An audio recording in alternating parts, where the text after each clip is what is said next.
I'd like to call the meeting to order. It is March 26th, education not presentation, but workshop. I think we'll start with questions or comments from each one of the board. Matt? Should we start with comments or questions? Either way. I have a number of questions about the budget. I'm starting with the budget supporting details. Just kind of going through this at a high level. Yeah, when I look from year to year, there's certain areas where it seems like there's some fairly sizable changes. I know we've been through some pretty unique times, so I'm sure there's reasonable explanations behind all that, but just wonder if you can give a characterization of, as we look through some of these things, there's certain areas where you see tens of thousands of dollars of fluctuations from year to year. Can you just give us an idea of, give out some examples of that would be helpful, but can you just talk through some of those? So, things like supplies and materials, 2021 actuals and what we're looking at for this year, tens of thousands of dollars difference. Things like electricity, natural gas, like those fluctuate on a yearly basis. Obviously, things like computer equipment, repairs and maintenance, tens of thousands of dollars difference between years to years.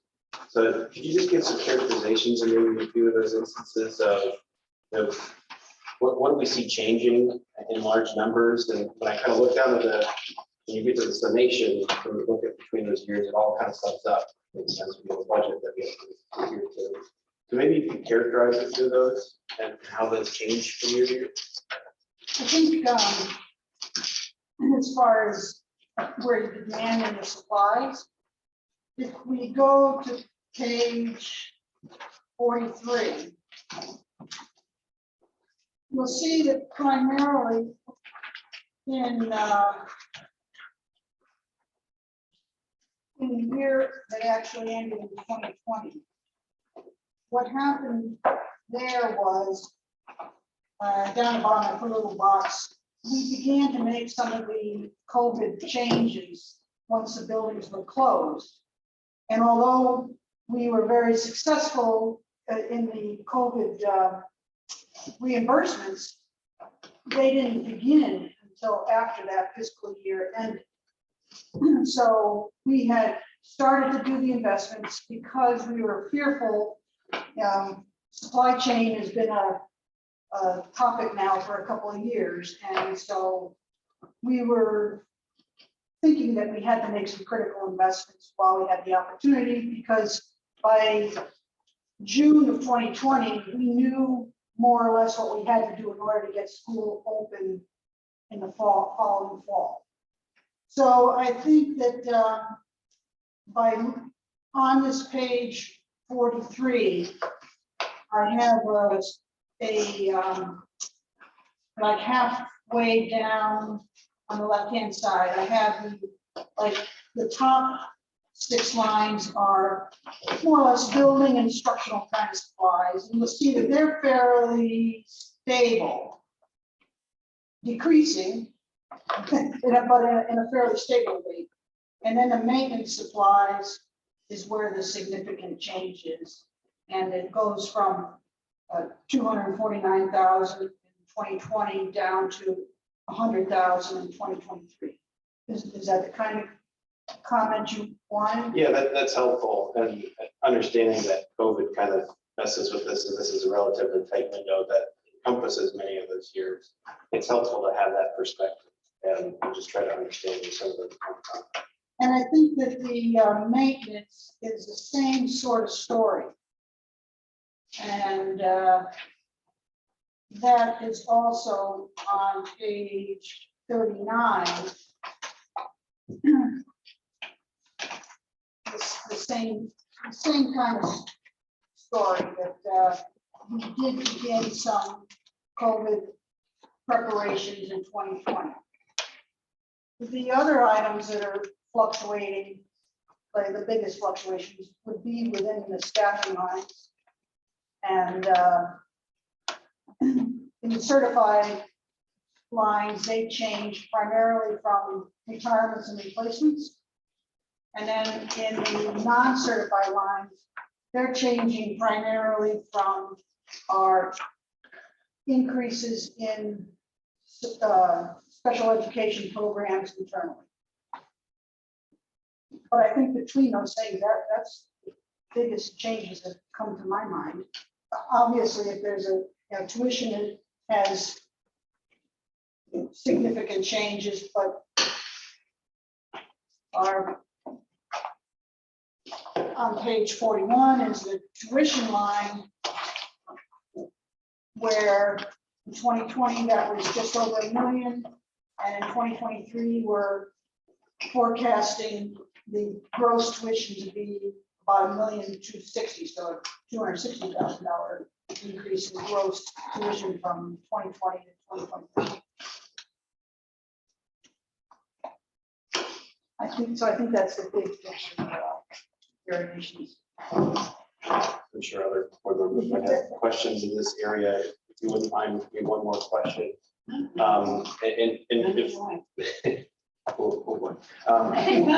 In terms of the capital budget, from the technology standpoint, a fairly sizable ask this year. Had some conversations with capital committee about some of that. Could you just give a characterization of desktops? I kind of think about where I work, there's a lot of laptops, but it's a mix of desktops depending upon usage. Could you just talk to us a little bit about your thought process in terms of desktops? So Rich presented to the capital committee where all the desktops were going to go. It's a combination of secretary desktops. It's a combination of some of the custodial desktops, nurses' desktops. Those are the people that mainly use the desktops.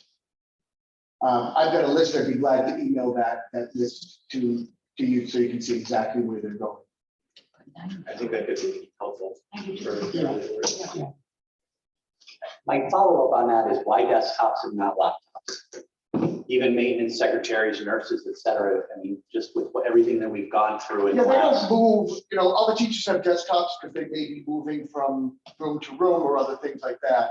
But the secretaries, it's easier to have a big screen and a integrated desktop. I've got a laptop with a screen. I'm just thinking with everything that's happened in the last year, why not be more proactive? It's for me, it's just laptop Yeah, versus I think the desktop. laptops are more expensive than the They're slightly, the desktop. but you can still find pretty affordable laptops. Did the secretaries come to the office Yeah. to school all through COVID? Most of the secretaries were in several days, yes. And we do have laptops or Chromebooks that they could share. I mean, we made Chromebooks available. Typically, our parents didn't have Chromebooks, but we were getting extra Chromebooks for parents who were home doing work and zooming in with their kids. We made a lot of accommodations. I'm questioning the number of desktops, 95 and 78. Yep. Can I get Rich Fielding on the phone? I think he could explain it the way he did to the capital committee. Sure. Do you mind him on speakerphone? Great.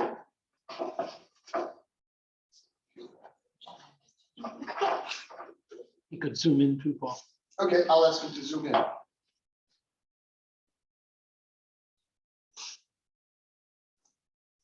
In the meantime, do you have any? I'll give some time to some others and ask others. We can proceed forward. Hey, Rich, can you either zoom into the meeting or can I put you on speakerphone? These questions as to why desktops over laptops and the exact number. What's easier?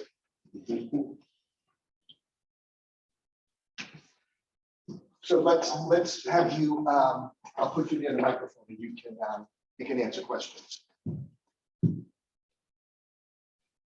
All right, you are live.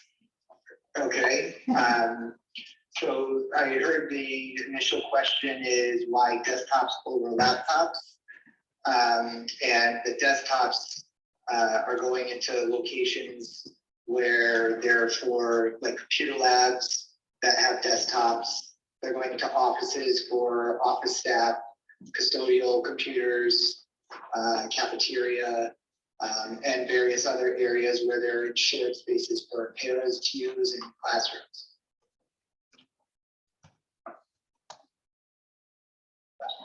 So the question is, why not give our secretaries and other people laptops over the desktops?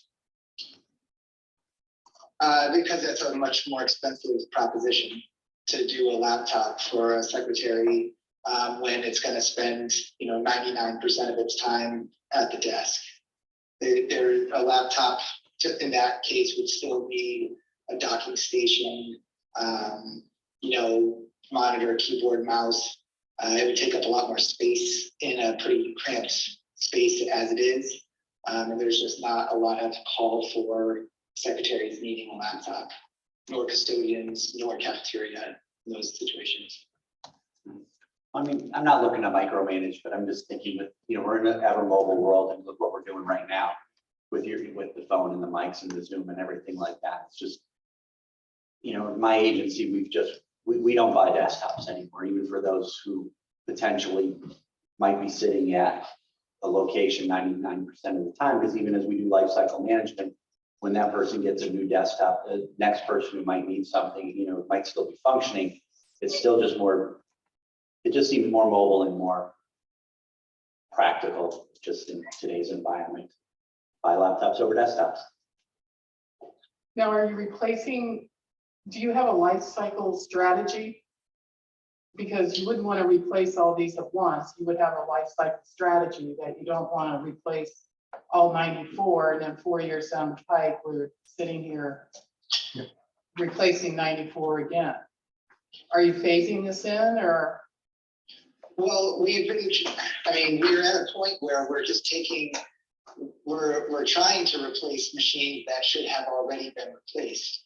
Ideally, we don't let our computers get more than 5 years old, but we're at a point where now we're getting to the point where they're finally catching up to that, but they're 6 and 7 years old. So, we don't want them to get more than 5 years old, but that's where we are. And in previous years, we replaced desktops with laptops for teachers, and those desktops were 10 to 12 years old. So we're still playing catch up with underfunding for the last 10 years. But ideally, we don't let desktops get more than 5 years old. And same thing with laptops for teacher laptops. So we're buying laptops for teachers with a 5-year replacement plan, and the desktops would be the same. However, in 5 years, I don't expect to be replacing nearly as many of these desktops, because the computer labs that a lot of these are going into in 5 years, we hopefully will be away from desktops in those environments as Chromebooks are getting more and more powerful. The student devices will be able to take over for that. And ideally, we would be providing laptops or one-to-one devices such as Chromebooks to the paraprofessional fleet of staff as well. But that's just not something that we're doing right now.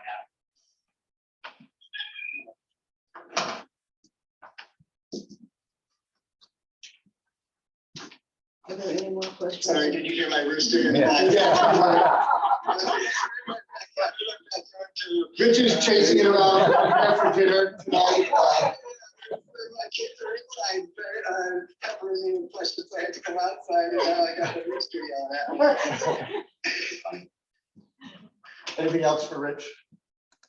Is there any other questions on that whole technology page for in our capital? I did have one question. I know in terms of the interactive projectors, we're targeting 38 for the middle school.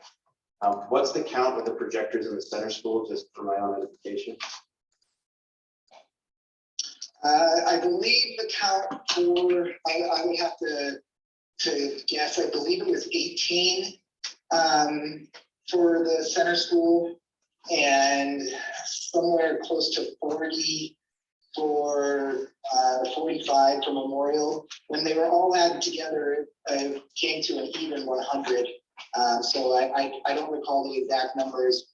We've gone into the numbers pretty deep in the capital committee meetings.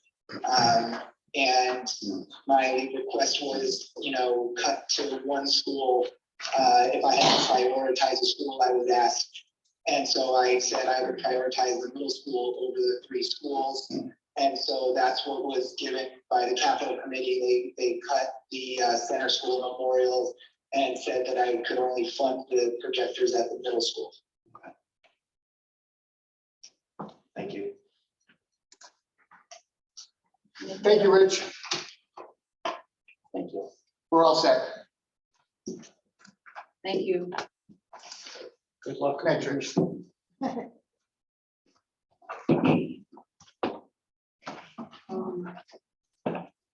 Any follow-up comments on that?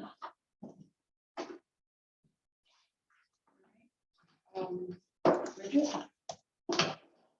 Yeah, I have a general question, just because I've been getting bits and pieces about the American recovery as it relates to the schools.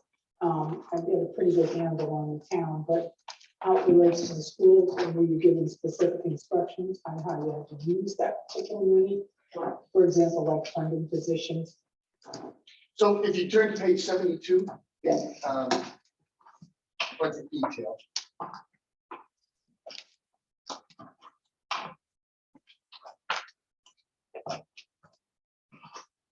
There have been 2 rounds of combination of American Rescue Plans, the ESSER funds. The ESSER funds stood for the Elementary and Secondary School Emergency Relief Funds.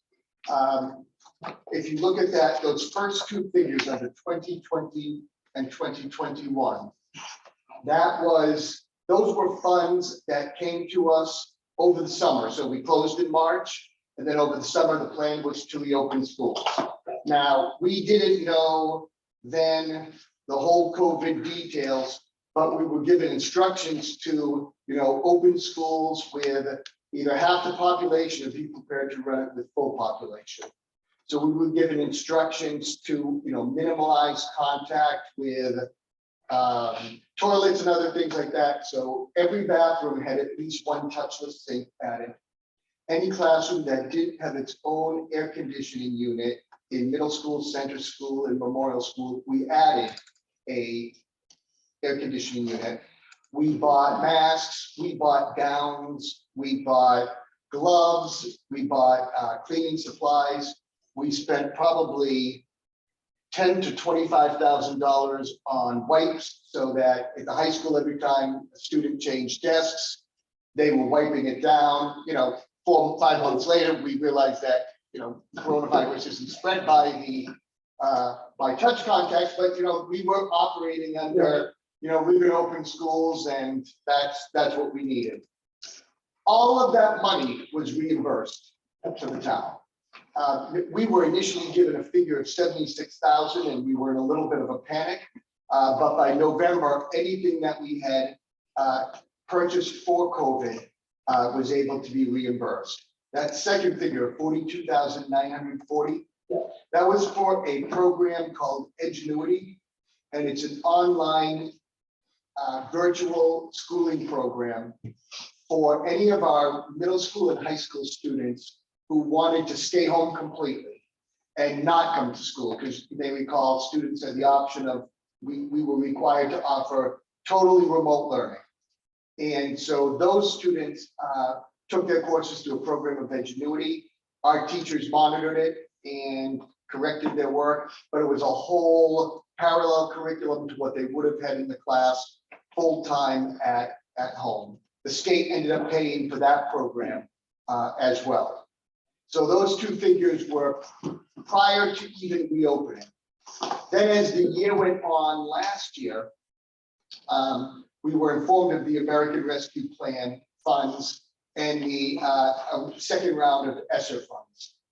So we were given, as you can see, just $690,000 roughly, almost $700,000.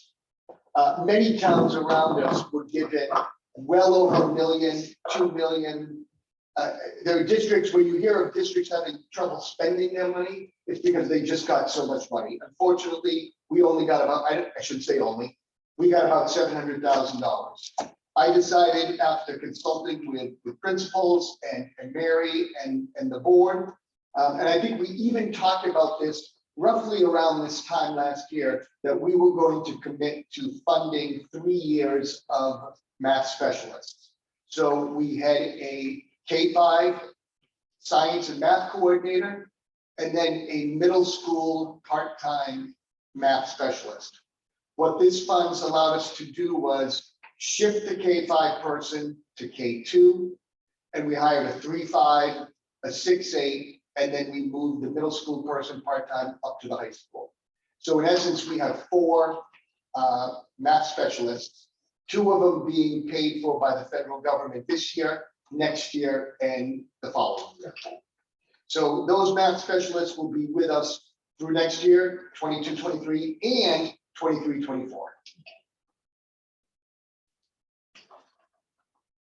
Now, I know there's some questions about the, what do math specialists do? And I don't want to take a lot of time if you don't want to hear it, but I'll give you the brief first.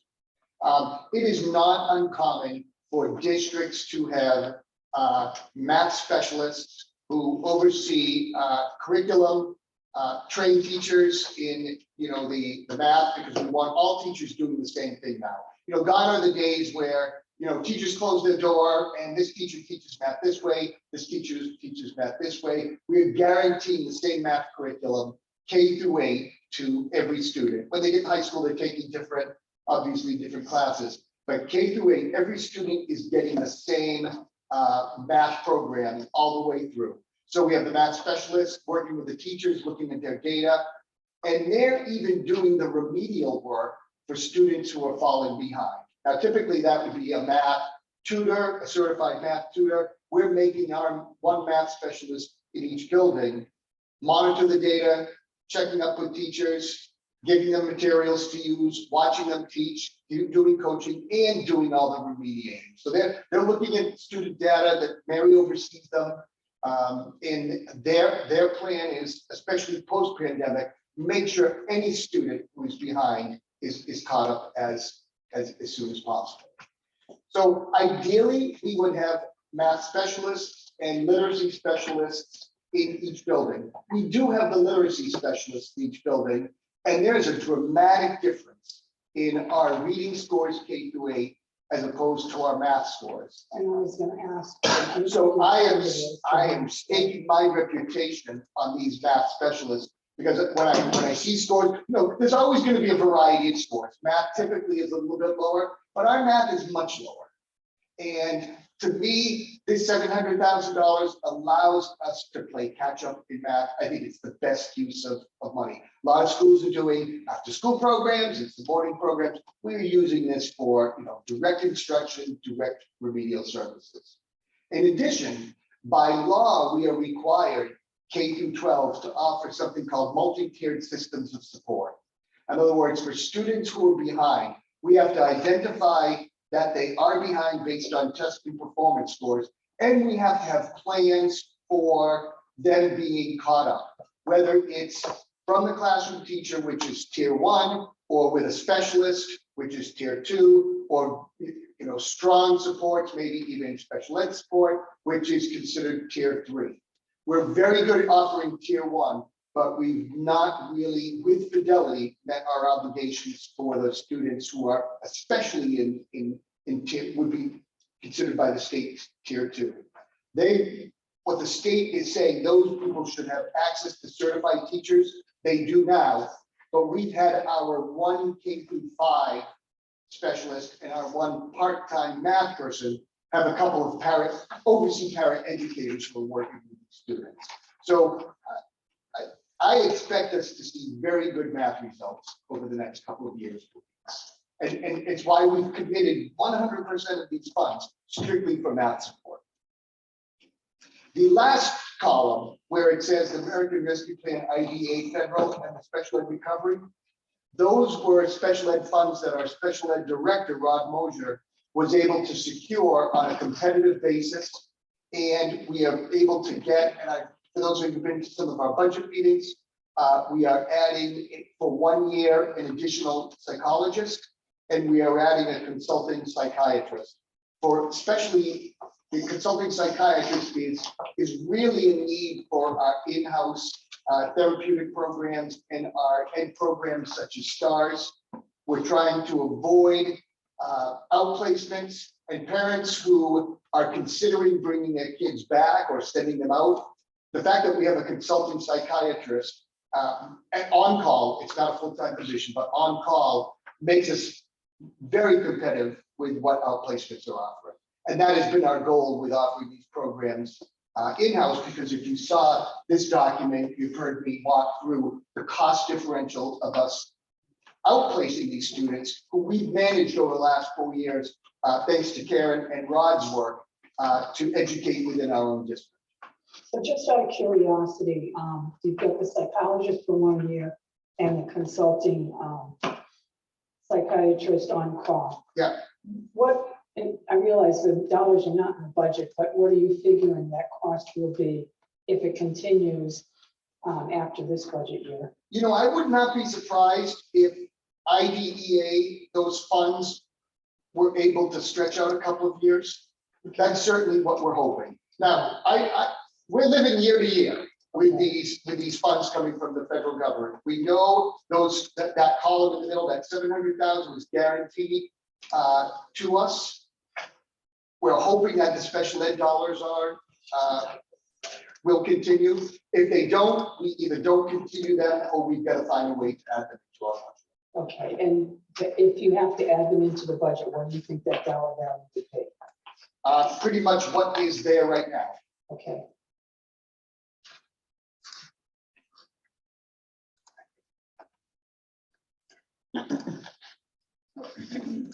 Speaking of psychologists, and the interventionists, they act, how? So interventionists are hourly workers, they're non-certified staff. They typically have a specialty or clinical background. The interventionists are the ones who work with our children with autism. They're overseen by what's called a board certified behavior analyst. They're the one, that person oversees our 20 or so interventionists. Our interventionists are working one-on-one or 2-to-1 with children with autism. Once again, these are children who would be outplaced if we didn't have a specific intervention program for them. They're in the classroom part of the time, and then they're with their interventionist for part of the time. So that's a non-certified position. They make roughly anywhere from $25 to $29 per hour. This is a unit that just, when we changed the health insurance offerings with our parents, we did the same here. So they're only in time, everybody that we hire now, except for the few that were grandfathered in prior, are only eligible for single insurance. So these are people crucial to the ABA program, our children with autism, serving our children with autism. We can't fill a lot of the positions. We still have 2 or 3 open positions.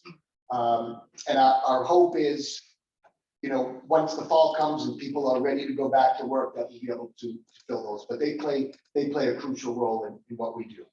So they are non-certified. They are not making, you know, tremendous amounts of money. A school psychologist has the same degree. They all have doctorate degrees in order to get certified, and they work with our special ed students, but they do all the testing. They also would oversee some of the interventionists. They oversee the people working with special ed students. They do direct counseling. They do testing. They sit in on the IEPs and make suggestions.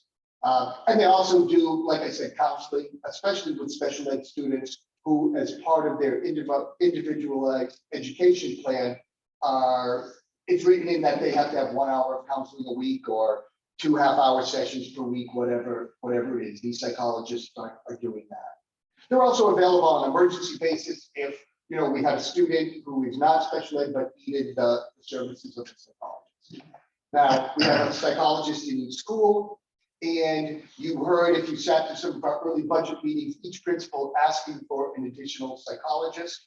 And unfortunately, we are just giving them one additional psychologist for the district. So this person coming in we're gonna probably shift things, so we have one psychologist heavy on testing and doing all the required paperwork for IEPs, freeing up the other 4 to meet directly with students. The more I've read about the need for a psychologist Yeah. with our youth, it's a sad thing, but Well, the I statistics, even before COVID, and I know you're an avid reader of my Monday morning updates, even before COVID, in 2018, 19, we were really concerned with the mental health of our students. And it's only been exacerbated by the pandemic. I think there are, and I don't mean that, kids are in crisis, but the needs presenting right now in schools, not just high schools, middle schools, but K through 12 are complex. It's not, if a young student has faced trauma in what's going on in their home or, whatever, it's not just a half-hour visit once a week with a psychologist. That is a time consuming, between the special ed teacher and the psychologist really trying to meet the student's needs. do you think that the CHC might show any relief? I know you haven't met with them yet, but and plan to, but Yeah. from what you know about the program now, do you think it might be of some help? Well, there's two things. One of the things we are exploring is, a community health center in the schools. And you need a partner with a hospital or an agency that will do that, so that families have access, so that students have access. I would love to see something like that happen. A lot of times they'll do insurance and things like that, but understand, any of our special ed students who need psychological services, we must provide it. Yeah, I So understand. anybody with special ed, they're entitled to a free and appropriate education. Yeah. And if psychological services or social work services are required, I can't say to the family, hey, I can refer you to a great psychologist, just that. We've still got to cover all that. Yes, yeah, I understand. Any other questions along this line? No. Bridget, are you? I'm good for now. Yes. Ted? Do you have I'm any- good for now. You're okay for now? Deb? My question is, when the principals came up around the $25,000 discussion, Sure. what they needed. And when I look at the line item budgets under computer equipment and textbooks and things like that, and they expressed their needs, and I went back to, I think it was the November meeting where everybody had their wish list items, so I pulled them out. Yep. I guess I want to understand the process. If the first grade classroom kits and the printers and the teacher K through 8 books, really stuck in my mind that these were textbooks and printers that they needed to teach. And why didn't they make the cut in the initial budget? Sure. So, what I do is I invite everybody to come to our budget meetings. Any teacher can come, any parent can come, and we put a book together of every single request made. A lot of these are made by teachers speaking to their principals, and then we say, let's put everything out there. And then in the short book here, I kind of give the short description. Green is in, red is not. Yeah. So you're saying, Paul, how come these red things aren't in consideration? So, Deb, it seriously comes down to, the superintendent making the tough decision on, am I gonna present 3.75 or am I gonna present 4.25? I look at where we are and, I made the commitment this year, we're not adding any staff. That, except for that psychologist, that's grant funded. So that's the first thing I said to the principals. In fact, I told the principals at that meeting when they went to the board to ask for little extras, I said, don't ask staff, because I built this budget on not asking for staff.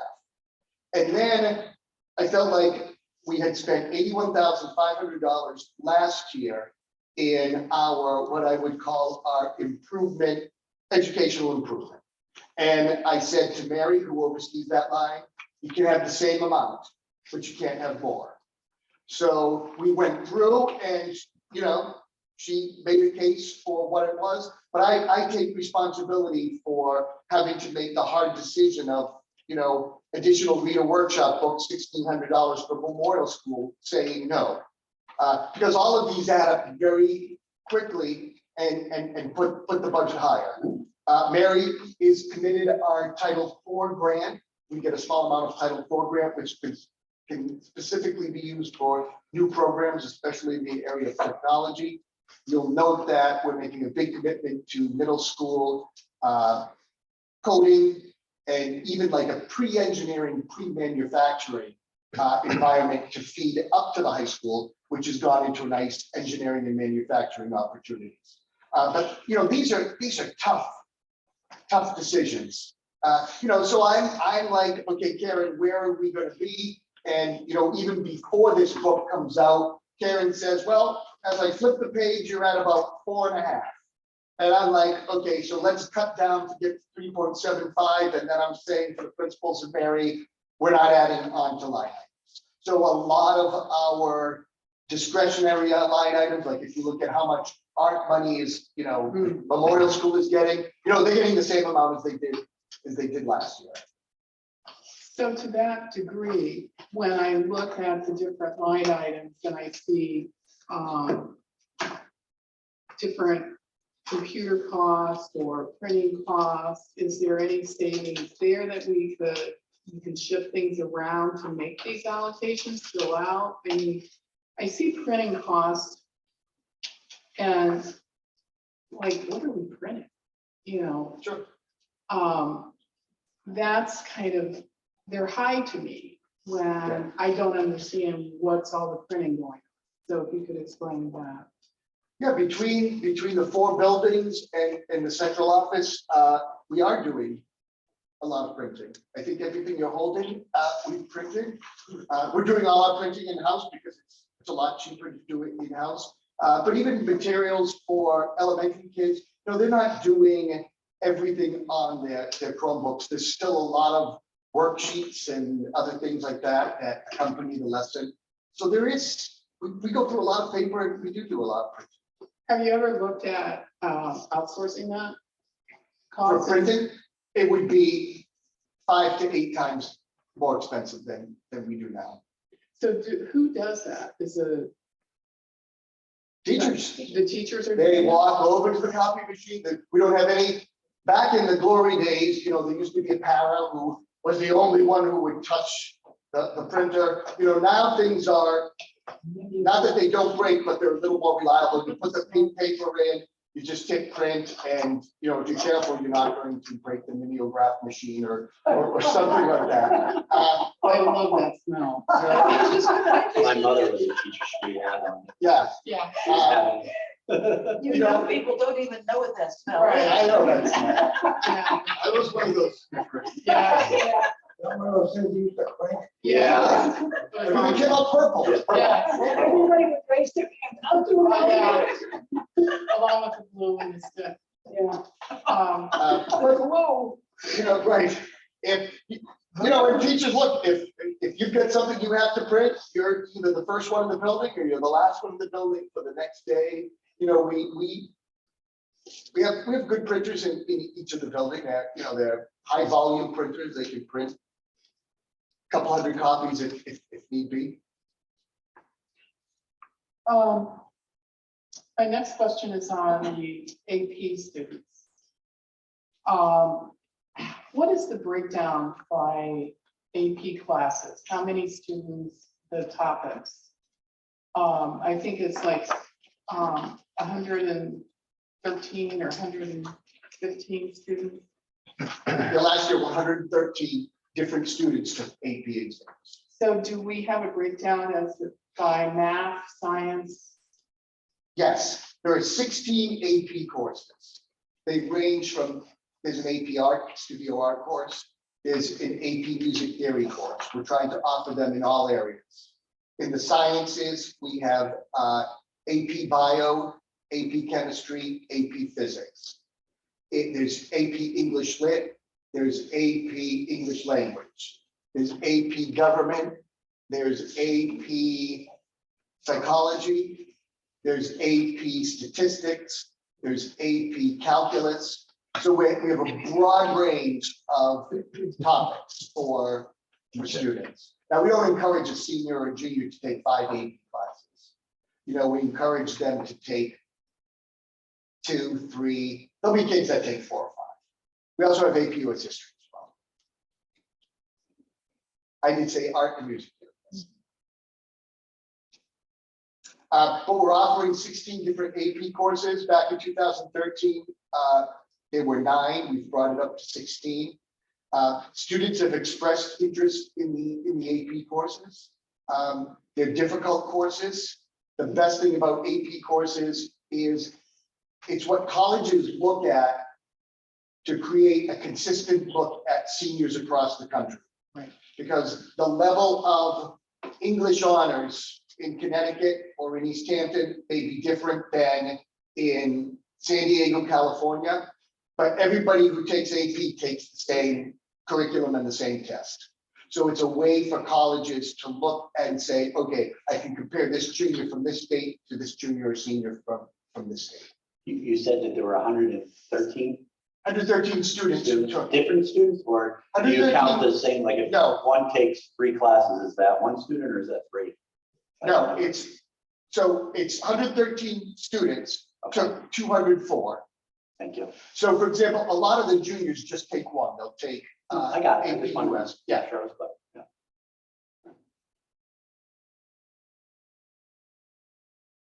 Is there anything, any possibility, I think we've talked about this before. Yeah. Of combining with another school and do AP courses remotely? So you have a teacher now that is in the AP class and they're teaching a packaged AP course with the proper AP material. Yeah. Can that be done remotely, especially as seniors? Because, you know, they're going to go on to big, huge classrooms, Right. you know, in auditoriums. Maybe it'd be good training. Some of the schools in our area, especially on the shoreline, have talked about sharing AP courses, especially if the enrollment is small. Now, the majority of the classes we offer are probably anywhere from 18 to 22.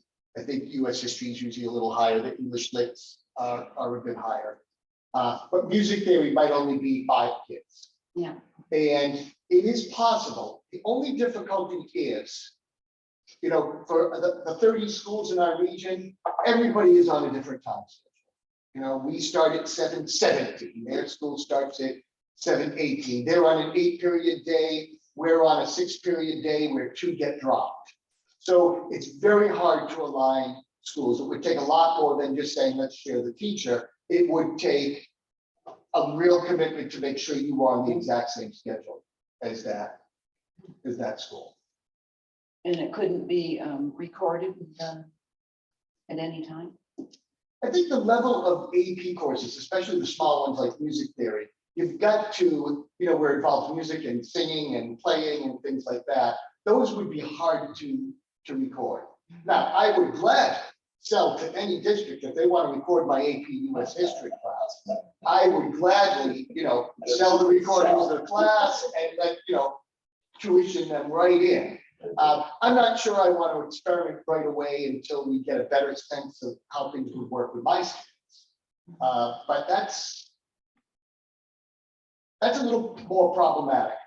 What I think you're going to start seeing more of, because the state is the state is encouraging more remote learning, something like you're talking about. We have students that take courses that we do not offer in our building, like Chinese Mandarin is one of the courses.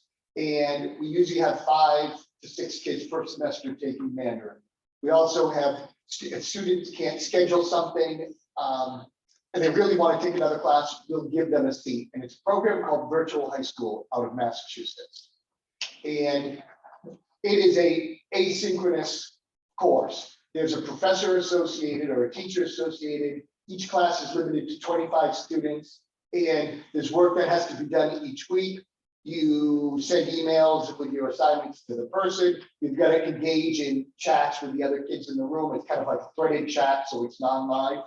I would be surprised if we started seeing more opportunities like that, because the state is trying to build access to that. Now, those courses, it's $500 per kid per semester.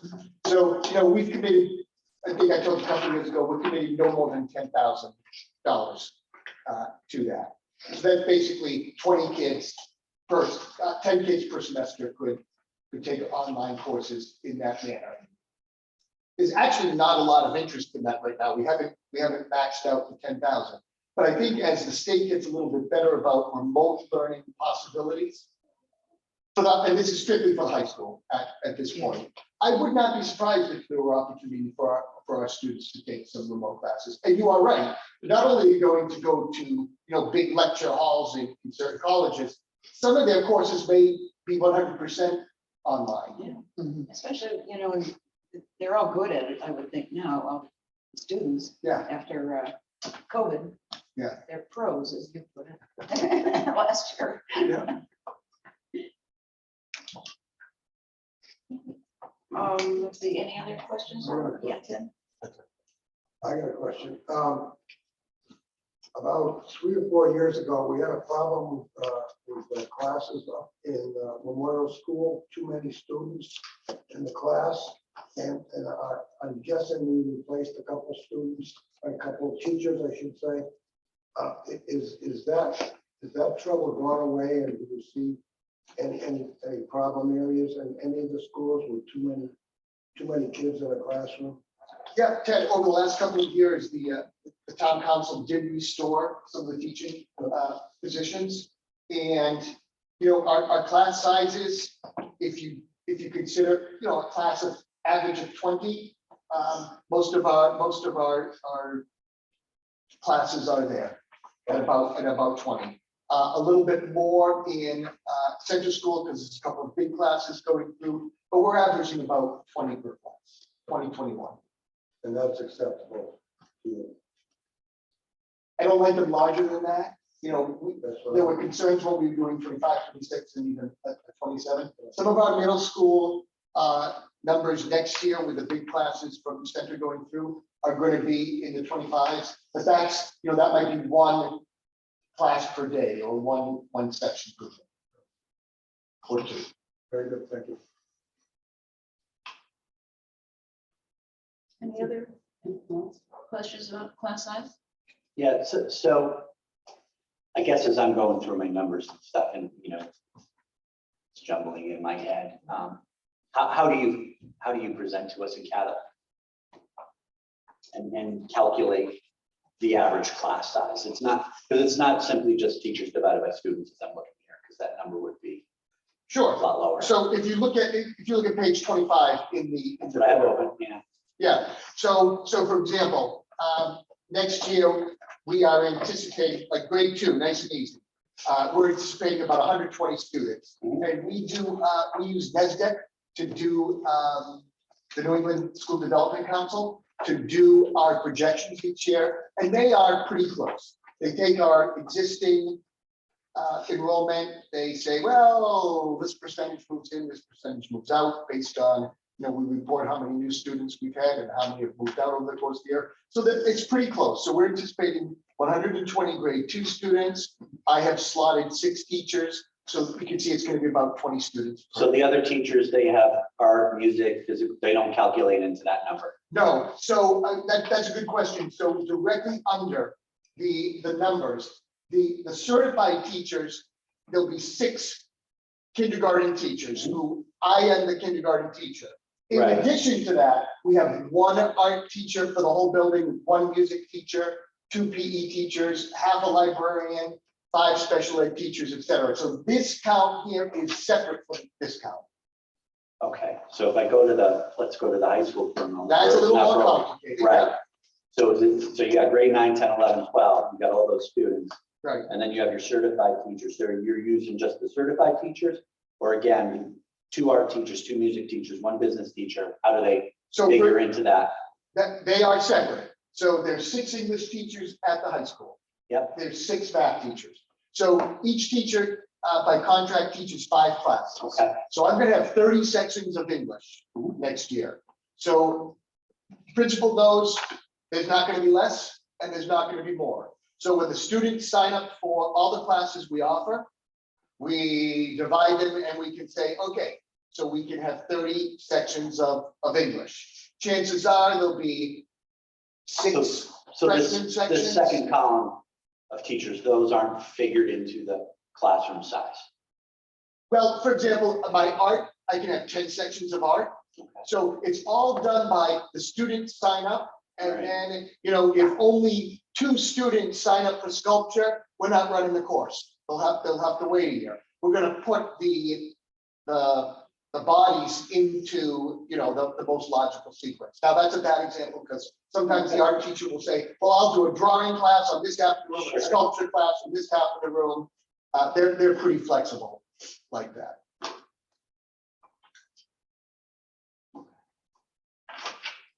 I don't know if I still have it figured out, but okay. So let's just take an example. I can have 30 sections of English, Right. all right? So figure roughly, I'm gonna offer 6 freshman classes, 6 sophomore classes, 6 junior classes, and 6 Okay. 12th grade English. Then I have 4 sections left that will be kind of the English electives. Okay, so basically what we're, 6 let me sections. go back then. So for the lower grades, it's by class, right? 1, 2, 3. Yeah, But you for basically have the high same school is by piece. subject. Correct. I got it. Yeah. I got it. Okay. Any other questions along that line?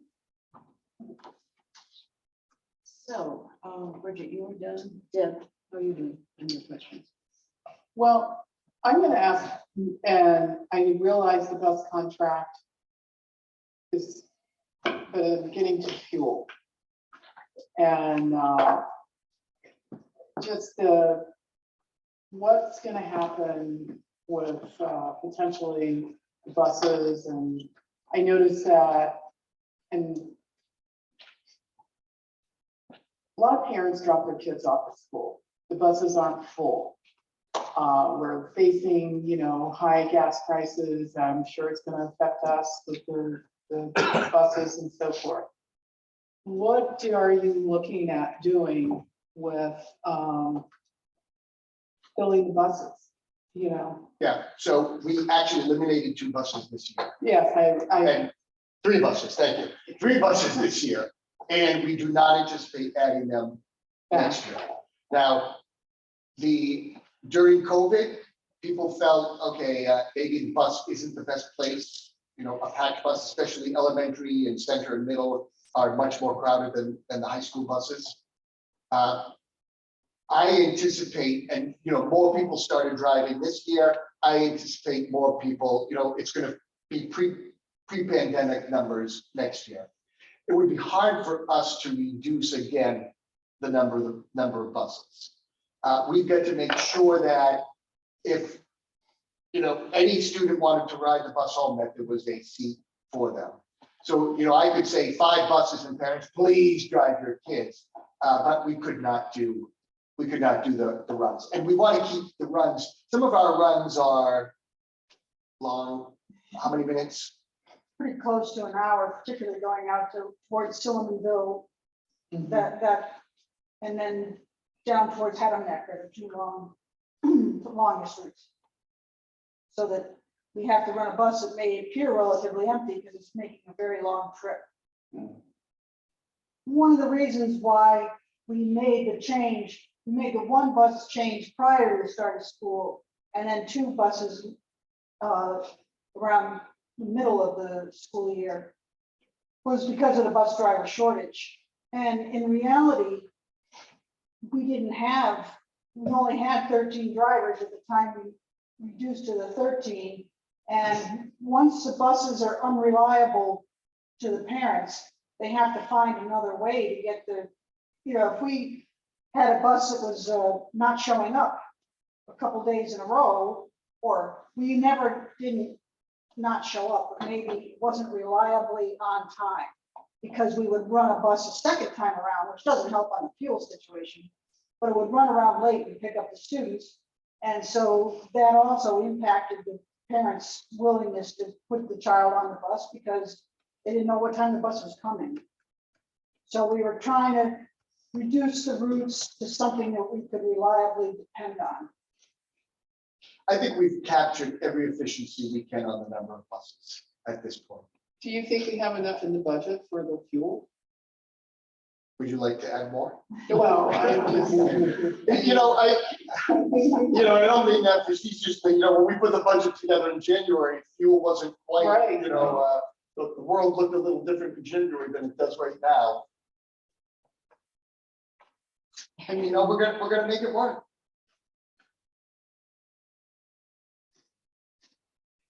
Few less computers. And there's been years where, around Christmas time, I've frozen the budget and say, let's hold off.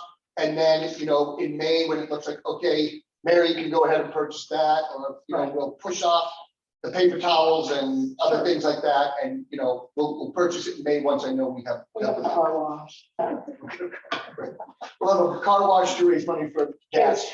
Yeah. It is a risk. I know. And we don't have any contingency, and we'll find out as soon as we get closer to the start of school next year, where the price settles. It's just so volatile right now. Yes. For everyone, not just the school. Yeah. Any other questions on the bus? I was under the impression, sorry, I jumped in there. From previous years, we were told that you had to have a seat on the bus for everybody. Everybody, yes. So if all of a sudden every student rode the bus, we would need to have a seat for them.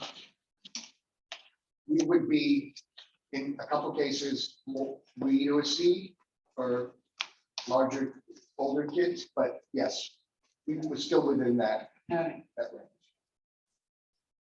Any other questions on the bus? No? All right. Deb, any more questions? No. Thank you. Russell? So just kind of an anecdotal story with what my own job, ordering supplies and so forth. So I order these legal certificates that the governor signs for soldiers who get commissioned, et cetera. I run low. I go to Staples to order more. There are no more. What are you guys experiencing with any sort of supply chain issues? And how's that impacting, potentially similar to gas, what you might be seeing? Our biggest concern right now is Chromebooks for next year. Chromebooks. If you recall, during the pandemic, everybody was moving to Chromebooks, and us as well, to just make sure that everybody had a Chromebook. So we ordered the correct amount of Chromebooks, and we did not get the first grade, fifth grade, or ninth grade until Thanksgiving.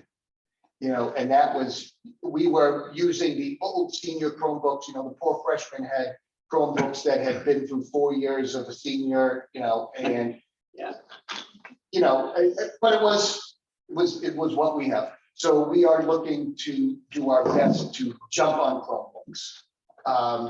Even if we're, and it's interesting now because they may have overproduced Chromebooks, which is good because like cars and chips, it could be messy. So we are looking for the best deal to say, we'll buy them from you, deliver them after July 1st, and we'll pay them after July 1st. And if you need my signature in blood, I'll give it to you. But just hold us 450 Chromebooks. That's my biggest concern. I think we rely on Chromebooks at every grade level so much now, to have to wait that long would be disappointing.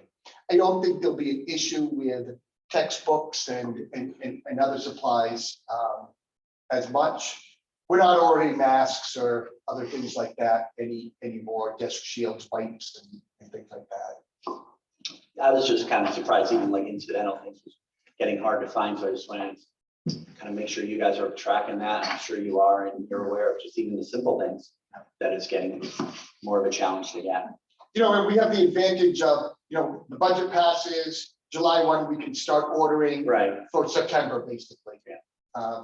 And, you know, teachers will even give their orders to the school principal before they leave, so that when, you know, on day 1, when we can start ordering, we'll order. Okay.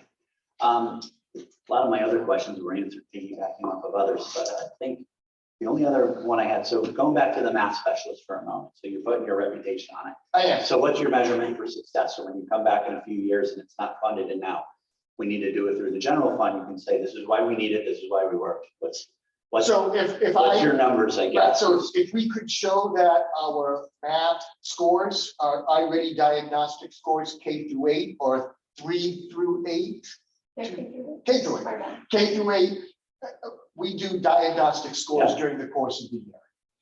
If I started seeing our math and literacy mirror each other, then I would say we have done a great job.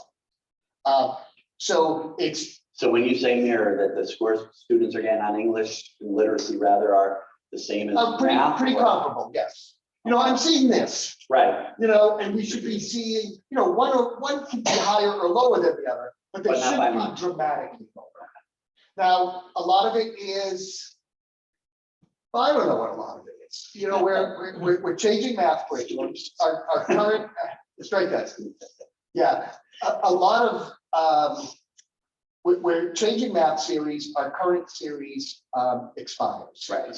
We paid for it for 5 years. As we look back, we may have been the small minority using that particular series. We are jumping to likely a series that a lot of other districts who have the type of scores that we expect to get are using. Mary is vetting 4 different programs right now, but we are leaning towards 2, and both of them really, we feel we could get good results from. Another thing I want to see, high school students, even our AP scores, and the number of kids taking AP classes.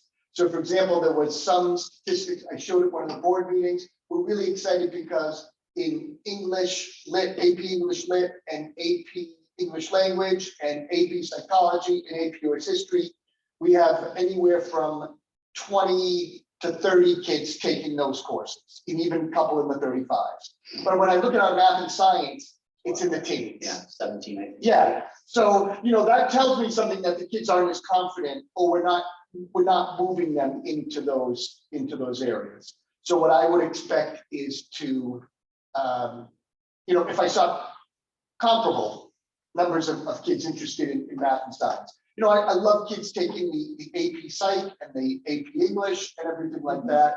The hot careers for 2030 are going to be in the sciences, the engineerings, the manufacturing, and I want to make sure kids who want that are prepared for that. If I may offer, one of the reasons I think our math scores have lagged, there's, I've talked about this for a long time, but we weren't staffing those positions comparably to literacy. As we talked about earlier, very frequently districts have coaches for teachers that's standard in the field, as well as interventionists who would support students when, as Mr. Smith was indicating, we have that multi-tiered system of supports where we monitor progress on each learner, we identify any gaps, and then we provide remedial services to ensure that they're gaining those skills. And ideally, you're really targeting that early in a child's career so that they're getting that intensive support and can go on to greater success. While districts did that with literacy, East Hampton wasn't unique, and this literacy was always sort of structured that way. But I think other districts moved to that in providing that level of support in math earlier. And so there was certified teachers who would be identifying students who might have had weaknesses at a young age and providing those supports. And we had a model where we had, for example, one certified person K5 who then was monitoring that data and working with paraeducators to support those students. And I think having that system of a dedicated person for every 3 grade levels to really work closely on monitoring student performance and making sure that instructional supports are put in place if a student has a need. So you're seeing in school systems that do have comparable literacy and math support, that their scores are much more level Yeah, yes. equitable. Yep. Okay. Boards. I do too. I expect it to. As a math pre-med major, I totally support it too. Okay, good. I'm done. Okay. My job is not to second guess educational policy at all, but there are a couple financial things that have popped up here. And fortunate thing being seventh year, most of the questions have already been asked and answered, but there are one or two. In the life insurance has shown a 27% increase this year. That concerns me. Could you address that, please, Paul? I'm gonna let Karen address that.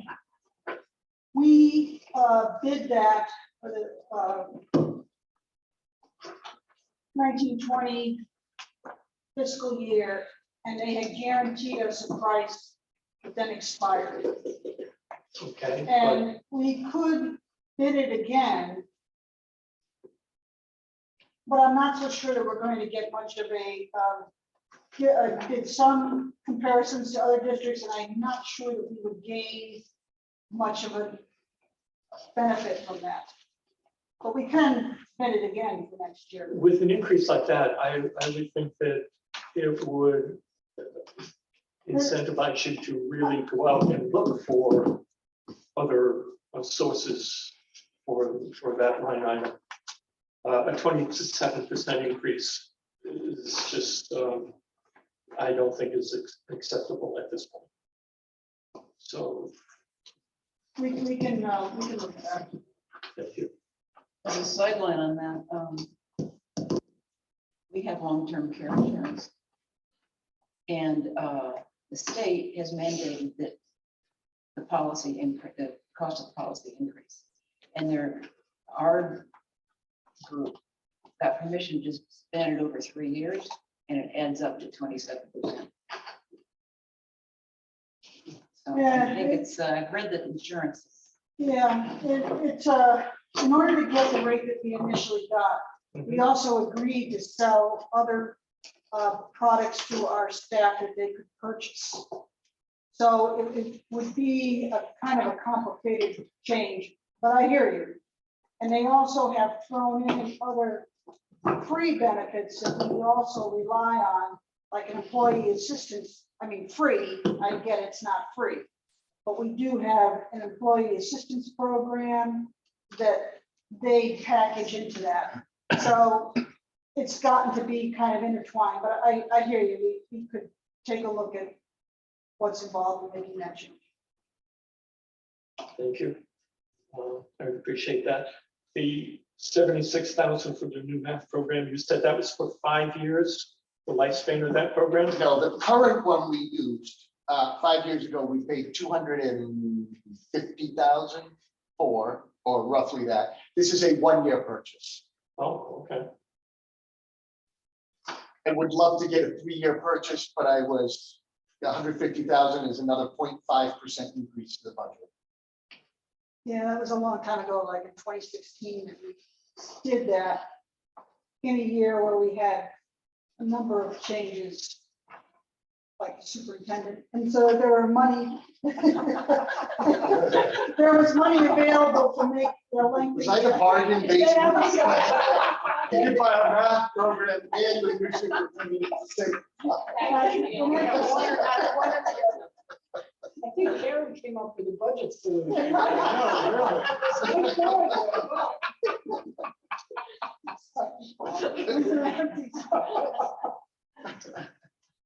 That's all my questions. Thank you very much. All right. I have a couple. So I'm interested in, and then we talked about this a little bit, Karen, how the per pupil expenditure is figured. And is capital included in that expenditure? And is capital, so this, for instance, this year, you've got Chromebooks in your operating budget. And that will go into that formula. That will impact, Yes. yes. In fact, what we found out was the COVID dollars from the summer of 2020, summer of 20 went into the per pupil expenditure as well. So I think in my booklet Yes. here, you saw that there was a larger than normal increase in per pupil expenditure across all schools. Right, exactly, and yes, exactly. Whereas the Chromebooks is just district, relates to East Hampton. All Right, but if the So- Chromebooks are in the operating budget, it would now affect the Right, per pupil expenditure. But the capital Chromebooks do as well. Okay, the what? The capital, Chromebooks do as Yes. well, okay. anything that benefits East Hampton students, no matter who pays for it, if it comes through East Hampton schools, gets added into the current pupil expenditures. I brought a whole summary if you want, but, Yeah, I would, I mean, you can just email it to me or, okay, I have, but you want to read it too? yeah, I have paper for everybody. Who wants it. Wow. Yeah, because that was a They question. printed it. you might as well use it now, right? Versus your, Do you want the, Thank you. also how everybody's, the whole states, so that you see. Oh, let's pass that over. I know. That's. Oh, wait. Yes. If you've taken the time to print it. No, I'm sure, I'm sure. So for instance, it's going to be capital is 500,000. So go with that. Really? Yeah. I would love to go paper.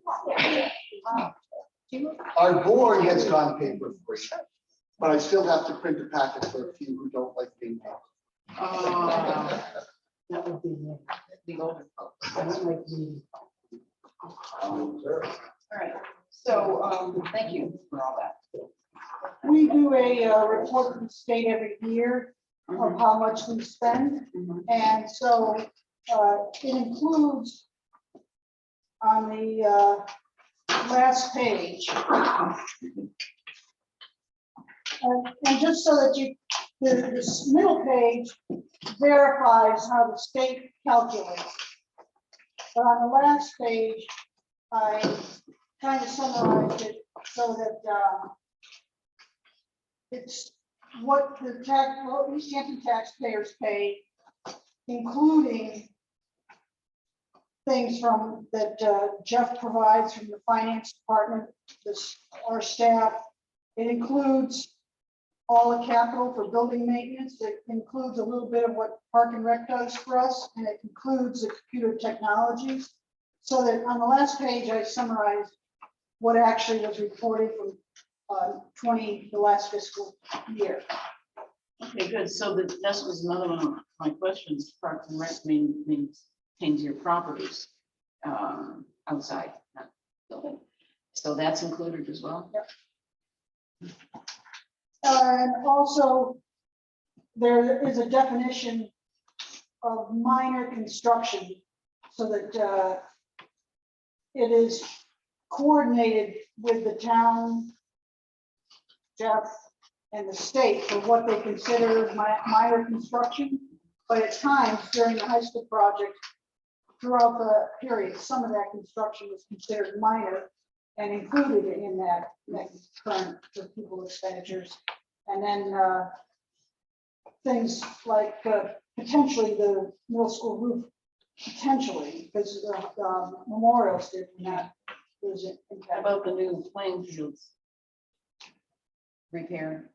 I don't know, the actual which ones are going to be is also involving the state and what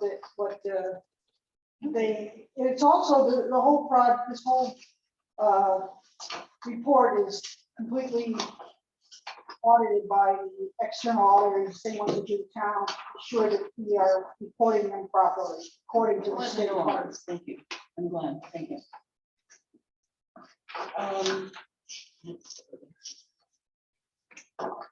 I don't know. So does Board of Ed use the old Board of Ed building?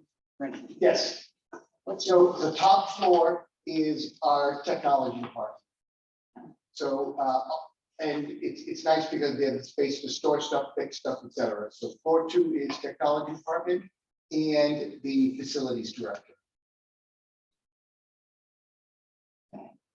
The first floor is our 18 to 21 program. So those students who we are required to provide services to until age 21, they are there, which is really beneficial because they do a lot of their work experiences in businesses right on Main Street.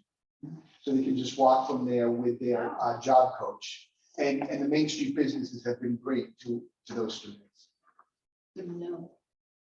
So that electricity and plowing and maintenance and sewer and all that, you guys pay for. We pay for the electricity. I'm assuming plowing is added into the, one of the school funds. It's all included in our budget, yes. Mhm, okay. So the other question I asked the other day, and I wasn't sure that I kind of blindsided you. How are you doing year to date with your budget? Do you expect money left over? Or? Nothing in the budget book. I did do a projection for the year, which was back in January. So that on page 8, now we're very close to where what our budget is at this time.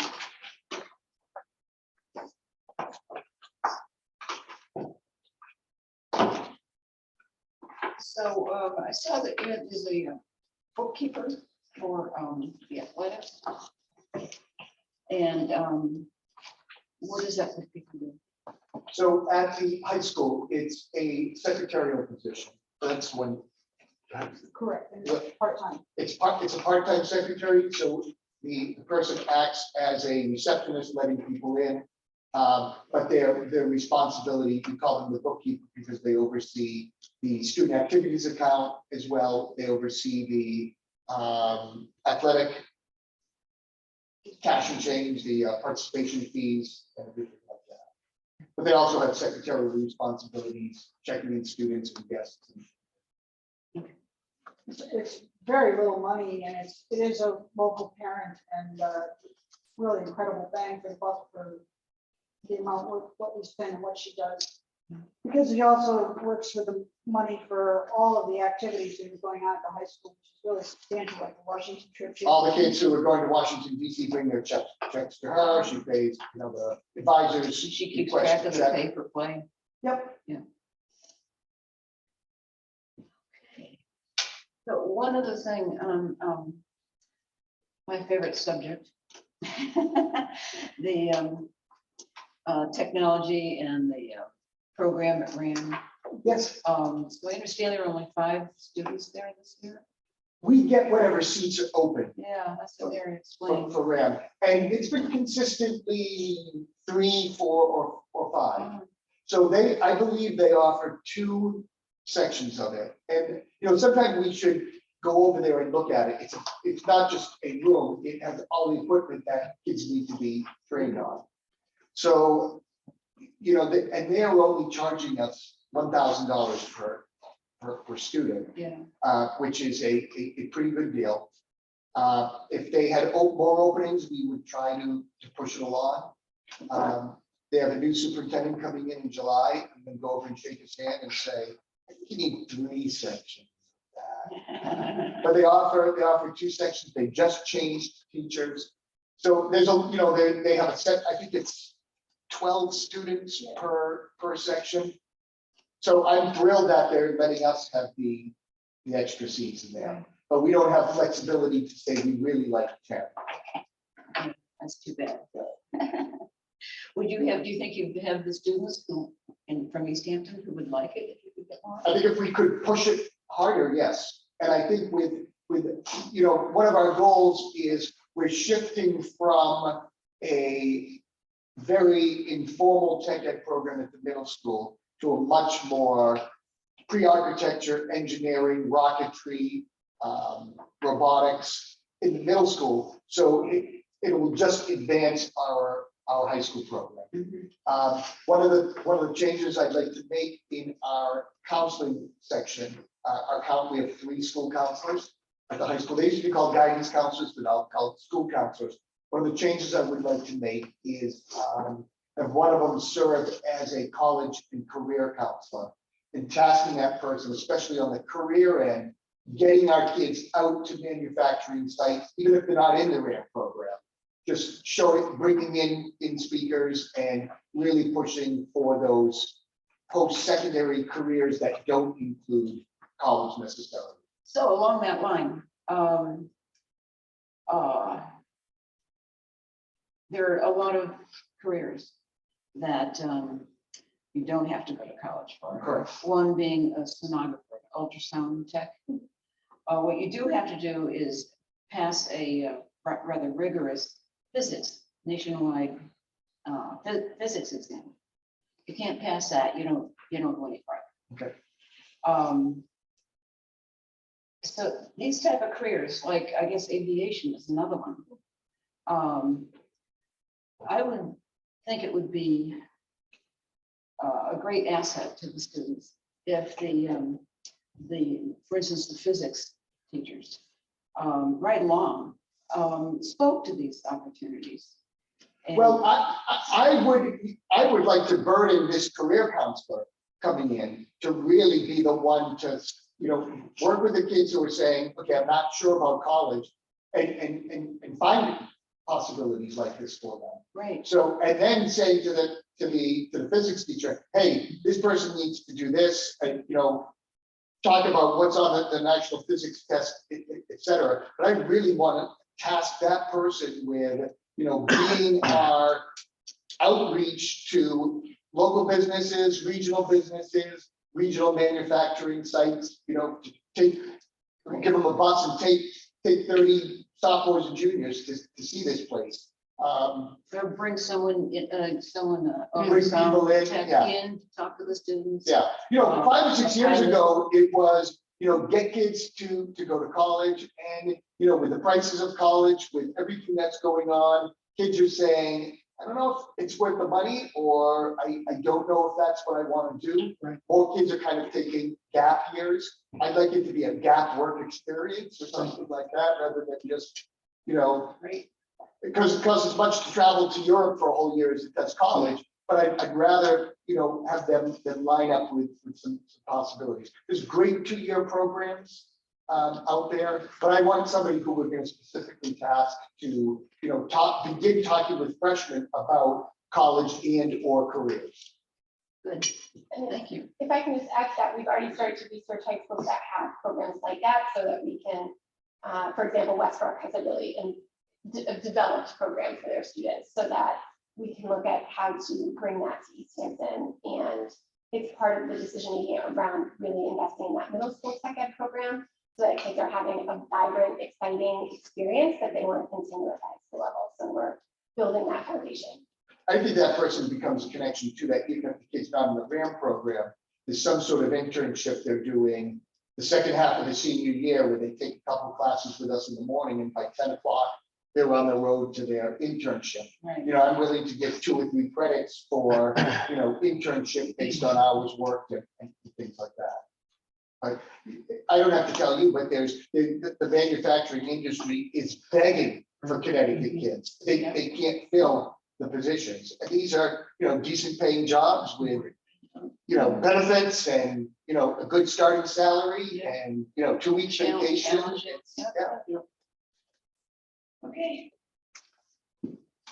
Anything else? We're all set? Well, thank you very much. I think we're done. You're welcome to ask Christina a question. She's the standing superintendent. I know. She's coming to me on Monday night. She'd be great. Did a good job that night. Fine. Can we stay on the budget? The board chair will be the acting superintendent. I think you can get the math program for 3 years. Motion to adjourn. Thank you. Second. Thank you. All of those in favor? Aye. All right. Great. Thank you all very much. Yeah.